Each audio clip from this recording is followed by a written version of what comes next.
Shalom, brothers and sisters. So, to start today, I wanted to share just a little thought that came to mind again for me this morning and just brought back memories.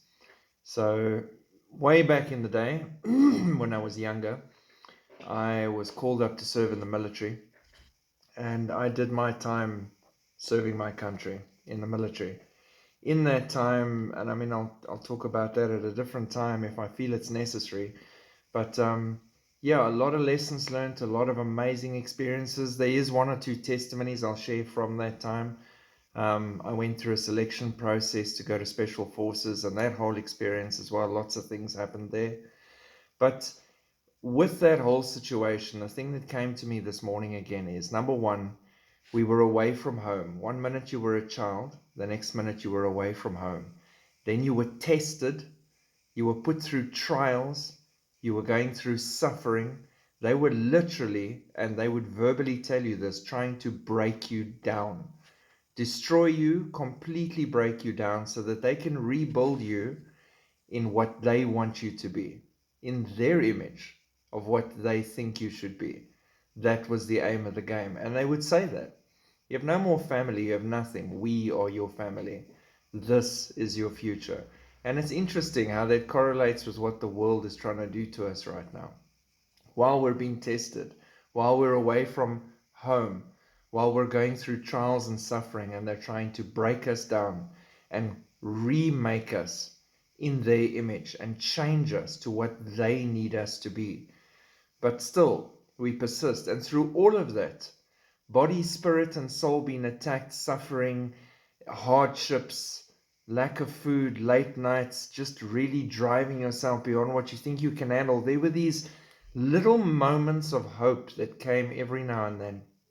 And that was in the form of mail call. And it's going to sound really silly if you never lived through it yourself, but in the midst of all of this chaos and all of this horror and difficulty and suffering and struggles, they would say, mail call, there's mail. And then everyone would have hope. No matter what you were doing, no matter if you're bleeding or broken, no matter if you've got blisters under your feet, no matter if you were near to tears at that moment, mail call and there was hope. Hope that they were going to hear from their loved one, their parents, their siblings, their grandparents, their girlfriend. Something was going to be there that would give them hope, some connection with a previous life that was easier and better, surrounded by loved ones, protected. Some connection to why you're going through what you're going through so you can get back to those things you really care about. And that was the reaction with a mail call. Then everyone would sit in anticipation while the guy would stand with a pile of these letters and parcels. And he would slowly, because they love to torture you with that too, read out the names. And you would sit there and you'd count the parcels or the letters and you'd wonder if there's enough. And you'd count the people around you and you'd see that there isn't enough. Not everyone was going to get it all. Not even half sometimes. And now you're sitting there hoping, beyond hope, that your name is amongst the names that are called. Be it a letter, be it a parcel. Because in that letter or that parcel coming for you with your name on it, there is hope, there is a reminder, there is promises of great things. There's promises of things waiting for you when you come home, when your time is up, when you've done what you needed to do.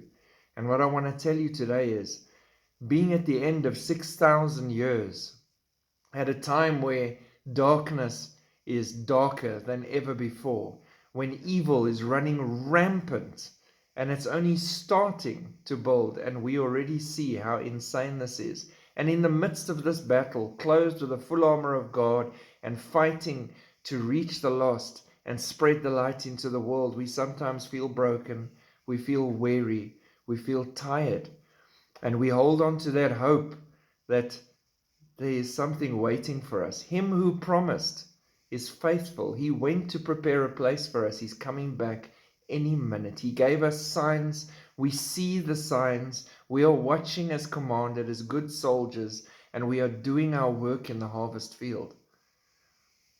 And guess what?